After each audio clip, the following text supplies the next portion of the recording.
Next ఎవరు probables ఎవరున్నారు అంటే ఫస్ట్ మనకు కనిపిస్తుంది నితిన్ గడ్కరీ. నితిన్ గడ్కరీ అయితే డైరెక్ట్‌గా ప్రధానమంత్రిత్వాన్ని ఆశిస్తున్నాడు ఆయన. ఎలా ఆశిస్తున్నాడు అంటే 75 ఏళ్ళు మోడీకి వచ్చేస్తున్నాయి.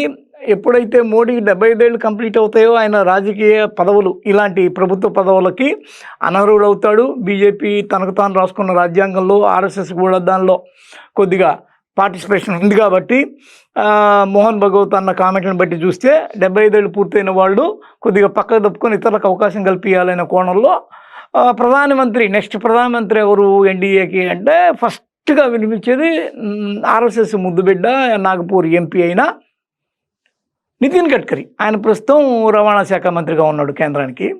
ఈ క్రమంలో ఆయన పేరు కూడా ఈ ఉపరాష్ట్రపతి పదవికి వినిపిస్తోంది. ఎందుకంటే